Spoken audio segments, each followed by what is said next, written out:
তাকওয়া না থাকার কারণে মুসলমানরা আজ চারিত্রিক দিক থেকে, অর্থনৈতিক দিক থেকে, সামাজিক দিক থেকে, রাজনৈতিক দিক থেকে, রাষ্ট্র পরিচালনার দিক থেকে সর্বনিম্ন শ্রেণীর মানুষগুলো আজকে সর্বনিকৃষ্ট জাতিতে পরিণত হয়েছে, সর্বশ্রেষ্ঠ মানুষগুলো, ঠিক কিনা?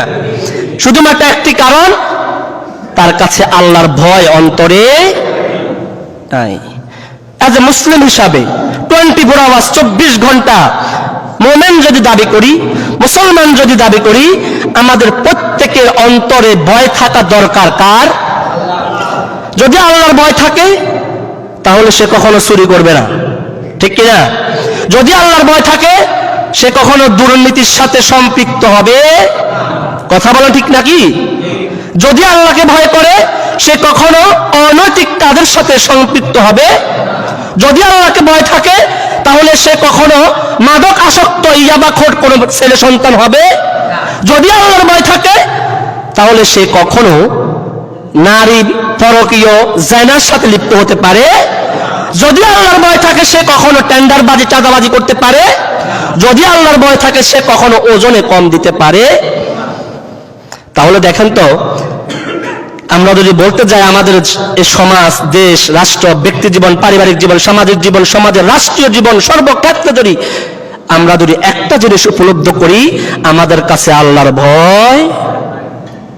সাহাবায়ে কেরাম কেমন ভয় করতেন আল্লাহ তাআলাকে, আমাদের কেমন ভয় করা দরকার, কেমন ভয় করা দরকার, কেমন ভয় করার জন্য বলেছেন আল্লাহ রাব্বুল আলামিন। আজকে দুঃখজনক হলো সত্য, আমরা পুলিশ, র্যাব, সেনাবাহিনী, আর্মি এ জাতীয় লোককে ভয় করে, ঠিক কিনা? কিন্তু ভয় করার দরকার ছিল কাকে বলেন? শুধু মসজিদে না, সর্বক্ষেত্রে। আল্লাহ বলছেন আনিয়াবুদুল্লাহ ওয়াজতানিবুত তাগুত, বান্দা তুমি আল্লাহকে ইবাদত, আল্লাহর দাসত্ব করো, আল্লাহর গোলামি করো, আর তাগুতের কি করো? সে বান্দা মসজিদে আসকে বলছি ইয়াকা না'বুদু ওয়া ইয়াকা নাস্তাঈন, আল্লাহ তোমার কাছে ইবাদত করছি, তোমার কাছে সাহায্য চাই। সেটা মসজিদ মধ্যে সীমাবদ্ধ, যখন সমাজের রাষ্ট্র পরিচালনার ক্ষেত্রে যাই, ব্যক্তি জীবনে শুরু করে পারিবারিক জীবনের ক্ষেত্রে, কোনো ক্ষেত্রে আল্লাহর ভয় আমাদের কাছে নাই, ঠিক কিনা? কথা বাস্তব কিনা? যদি আল্লাহর ভয় থাকতো, যে চুরি করে তাকে যখন পুলিশ গ্রেফতার করে সে জেলে ঢুকে কি হয়ে? কথা বলেন, চোর হয়ে, ঠিক কিনা? কি হয়ে? যখন জেল থেকে বের হয় সে তখন শীর্ষ ডাকাতে পরিণত হয়, ঠিক না? কারণ তার অন্তরে আল্লাহর ভয় ছিল না। তাহলে আমাদের সর্বক্ষেত্রে যাকে ভয় করা দরকার, যাকে ভয় করলে আমাদের প্রতি আল্লাহ রাব্বুল আলামিন সন্তুষ্ট হয়, সে আল্লাহকে ভয় করা দরকার আছে না নাই? আল্লাহ রাব্বুল আলামিন বলছেন ইয়া আইয়ুহাল্লাযীনা আমানু তাকুল্লাহ হাক্কা তুকাতিহি ওয়া লা তামুতুন্না ইল্লা ওয়া আনতুম মুসলিমুন। আল্লাহু আকবার। আল্লাহ রাব্বুল আলামিন বলছেন দুনিয়ার মানুষ, ইয়া আইয়ুহাল্লাযীনা আমানু, দুনিয়ার মানুষগুলোকে আল্লাহ রাব্বুল আলামিন ইমানদারদেরকে টার্গেট করে বলছেন বান্দা ভয় করো কাকে? যেমন করে আল্লাহ ভয় করলে আল্লাহ আপনার প্রতি সন্তুষ্ট হয়, যেমন করে ভয় করলে আল্লাহ আপনার প্রতি খুশি হয়, যেমন করে ভয় করলে রব আপনার প্রতি সন্তুষ্ট হয়, ঠিক তেমন করে ভয় করো একজনকে, তিনি কে? আল্লাহ। সেই আল্লাহর ভয় আজকে দিন দিন আমাদের থেকে চলে যাচ্ছে।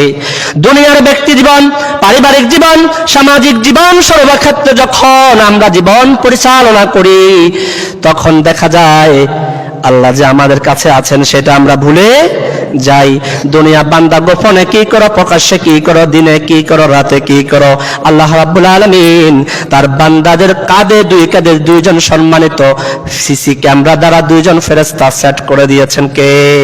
কিরামান কাতিবিনা ইয়ালামুনা মা তাফআলুন। বান্দা তুমি যা করো, দিনে করো, রাতে করো, গোপনে করো, প্রকাশ্যে করো, সবকিছু আল্লাহ রাব্বুল আলামিন তার এই ফেরেশতা দ্বারা লিপিবদ্ধ করে দিয়েছেন। আল্লাহু আকবার। এখন যদি বলি দুনিয়ার চোর সংবোধন করা যায় সিসি ক্যামেরা ফুটেজ ধরে, ঠিক না? চুরি করলে তাকে সিসি ক্যামেরা দ্বারা চোর শনাক্ত করা যায়, ঠিক না? ঠিক আল্লাহ রাব্বুল আলামিন ফাইন্ড আউট করছেন যে আমিও তোমাদের সাথে দুইজন সম্মানিত ফেরেশতা চ্যাট করে দিয়েছি, যে ফেরেশতাগুলো তোমরা যা করছো সবকিছু রেকর্ড করছেন। কিয়ামতের ময়দানে সেই আমলনামা তোমাদের সামনে যখন দেওয়া হবে, তোমরা পেশ করো আজকে তোমার আমলনামা, ইকরা কিতাবাকা কাফা বিনাফসিকা ইয়াউমা আলাইকা হাসিবা।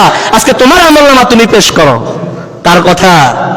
আল্লাহর কথা। সুতরাং আল্লাহকে ফাঁকি দিয়ে কোনো ফাঁকি দেওয়ার মধ্যে কোনো কল্যাণ, আল্লাহকে ভয় করলে, আল্লাহকে সন্তুষ্ট করতে পারলে জান্নাত, আল্লাহকে অসন্তুষ্ট করতে পারলে জাহান্নাম। কোন দিকে যাবেন সিদ্ধান্ত নেওয়ার, ডিসাইড করা, সিদ্ধান্ত নেওয়ার দায়িত্ব আপনার আমার, ঠিক নয় কি? এজন্য আল্লাহ রাব্বুল আলামিন কোরআনুল কারীমের 49 নম্বর সূরা সূরাতুল হুজুরাতের 13 নম্বর আয়াতে বলছেন, ইন্না আকরামাকুম ইনদাল্লাহি আতকাকুম ইন্নাল্লাহা আলীমুম খবীর। সুবহানাল্লাহ। আল্লাহ তাআলা বলছেন, আমার নিকট ওই ব্যক্তি অধিক সম্মানিত, ওই ব্যক্তি আমার কাছে খুব বেশি দামি, ওই ব্যক্তি আমার কাছে সবচেয়ে সম্মানিত, যে ব্যক্তি শুধুমাত্র কেবলমাত্র একমাত্র ভয় করে কাকে? আমরা তো সম্মানিত বলি যারা সমাজের প্রভাবশালী, ক্ষমতাবান নেতা, এরপরে হচ্ছে যে কি এই সমাজের সর্দার মাদ্দার, যার কাছে প্রভাবশালী টাকা পয়সা আছে, অট্টালিকা আছে, তাকে আমরা কি বলি? সম্মানিত বলি। এবং তাদেরকে সম্মান করে আমরা আমাদের সম্মানের টুকু, জায়গাটুকু, শেয়ারটুকু ছেড়ে দিই, ঠিক না?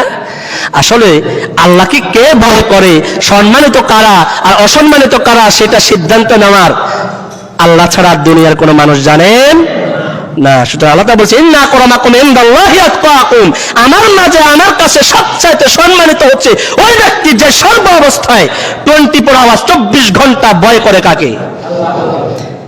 ইন্নাল্লাহা আলীমুম খবীর। নিশ্চয়ই আল্লাহ রাব্বুল আলামিন তোমাদের সবকিছু জানেন, তোমাদের সবকিছু অবজার্ভ করেন। সুবহানাল্লাহ। তাহলে প্রিয় ভাইয়েরা, আমাদেরকে সর্ব অবস্থায় যে রবকে ভয় করে আমাদের জীবন পরিচালনা করার দরকার, সেই রবকে যদি আমরা সন্তুষ্ট করতে পারি, তাহলে আমাদের জন্য জান্নাত অবধারিত, ঠিক নয় কি? ঠিক। আসুন, তাকওয়ার 4টি অর্থ সাইয়েদনা আলী রাদিয়াল্লাহু তাআলা আনহু বলেছেন, আত-তাকওয়া হিয়াল খাউফু জালিল। তাকওয়ার 4টি অর্থ কয়টি? আমরা এই 4টি ব্যাখ্যা আলোচনা করে আমাদের নির্ধারিত সময়ের মধ্যে আমাদের আলোচনা শেষ করব ইনশাআল্লাহ। আল্লাহ তাআলা আমাদেরকে তৌফিক দেন। আত-তাকওয়া হিয়াল খাউফু জালিল। 1 নম্বর বলছেন, আল খাউফু মিনাল জালিল, বান্দা সর্ব অবস্থায় ভয় করো কাকে? আল্লাহর ভয় যদি থাকতে, আল্লাহর ভয় যদি কোনো মানুষ যদি অন্তরে লালন করত, তাহলে সেই বান্দা কখনো আল্লাহ অসন্তুষ্ট হয়, আল্লাহ নারাজ হয় এমন কোন কাজ করতেন না। একটু দেখেন তো আমাদের সোসাইটির অবস্থা, বর্তমান সমাজের চিত্র, বর্তমান রাষ্ট্রীয় অবস্থা, সব ক্ষেত্রে যদি চিন্তা করেন, আসলে কি আল্লাহকে ভয় করে তাদের এই ব্যক্তি জীবন, পারিবারিক জীবন, সামাজিক জীবন পরিচালনা করছে কিনা বলেন? আমরা ভয় করি দুনিয়ার মানুষদেরকে, যাকে ভয় করা দরকার তাকে আমরা ভয় করছি না। বান্দা, আপনি যতই বড় প্রভাবশালী হন, ক্ষমতাহীন হন, আল্লাহর দরবারে আপনাকে এর জন্য পুঙ্খানুপুঙ্খভাবে জবাব দেওয়া লাগবে, অবশ্যই অবশ্যই, এতে কোনো সন্দেহ নাই। সে আলী রাদিয়াল্লাহু তাআলা আনহু বলেছেন, আল্লাহকে ভয় করো, আত-তাকওয়া হিয়াল খাউফু জালিল। 1 নাম্বার বলেছেন আল খাউফু মিনাল জালিল, সর্ব অবস্থায় কাকে ভয় করো? কেমন করে ভয় করবেন, কেমন করে ভয় করা দরকার?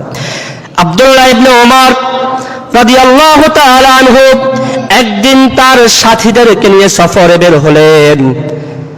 সফরে যখন সাথীদেরকে নিয়ে বের হলেন, দুপুরে খাওয়ারের সময় হয়েছে, দুপুরে লাঞ্চ করার সময় হয়েছে। এই অবস্থায় তার সাথীদেরকে নিয়ে মাঝ পথে রাস্তার পাশে দরখাস্তখানা বিছিয়ে খাওয়ার জন্য বসলেন। এমন অবস্থায় আব্দুল্লাহ ইবনে ওমর রাদিয়াল্লাহু তাআলা আনহু দেখলেন একজন লোক তাদের পাশ দিয়ে হেঁটে যাচ্ছে। এমন অবস্থায় তাকে আব্দুল্লাহ ইবনে ওমর রাদিয়াল্লাহু তাআলা আনহু ডাকছেন, ও ভাই রাখাল, অনেক বড় বকরির পাল নিয়ে এসে যাচ্ছেন, দুপুরে খাবারের সময় হয়েছে, আমরাও খাইতে বসছি, তুমি আসো আমাদের সাথে খাওয়া পরিবেশন করবে। এ কথা বলার পরে ভাই রাখাল যুবকটি জবাব দিল, আব্দুল্লাহ ইবনে ওমরকে তিনি চিনতেন না। জবাব দিল, আমি রোজা রেখেছি। কি রেখেছি? আপনারা ঘুমাচ্ছেন? কথা বলেন, কি রাখছে বলছে? রোজা রেখেছেন। কি রেখেছেন? রোজা রাখছি ভাই, আমি খাতে পারবো না। আব্দুল্লাহ ইবনে ওমর রাদিয়াল্লাহু তাআলা আনহু ওই ভাইকে বলল, দেখো রোদের প্রচন্ড টেম্পারেচার, গরম পড়তেছে, অসংখ্য গরম পড়ছে, যেহেতু রমাদানের মাস নয়, নিশ্চয়ই তুমি নফল রোজা রেখেছো, নফল রোজা ভেঙে ফেলো, কোনো সমস্যা নাই। ওই রাখাল যুবকটি আব্দুল্লাহ ইবনে ওমর রাদিয়াল্লাহু তাআলা আনহুকে জবাব দিলেন, ভাই আমি তো দুনিয়ার কোনো মানুষকে সন্তুষ্ট করার জন্য রাখছি না, আমি দুনিয়ার কোনো মানুষকে দেখানোর জন্য রাখছি না, আমি তো সেই শূন্য দিনের জন্য আমল করছি, যেদিন আমল ছাড়া বাঁচার কোনো আর উপায় থাকবে না। আমি সেই দিন কিয়ামতের ময়দানে আমি আমার রবকে ভয় করছি, যেদিন আমল ছাড়া বাঁচার কোনো উপায় নাই, আমল ছাড়া কোনো কিছু সেদিন কাঁধে আসবে না। দুনিয়ার সন্তান পিতা মাতা এত কষ্ট করে লালন করেছেন, সে বাবাও তার কিয়ামতের ময়দানে সন্তানের কোনো কাজে আসবে। সে রাখালটি জবাব দিল, ভাই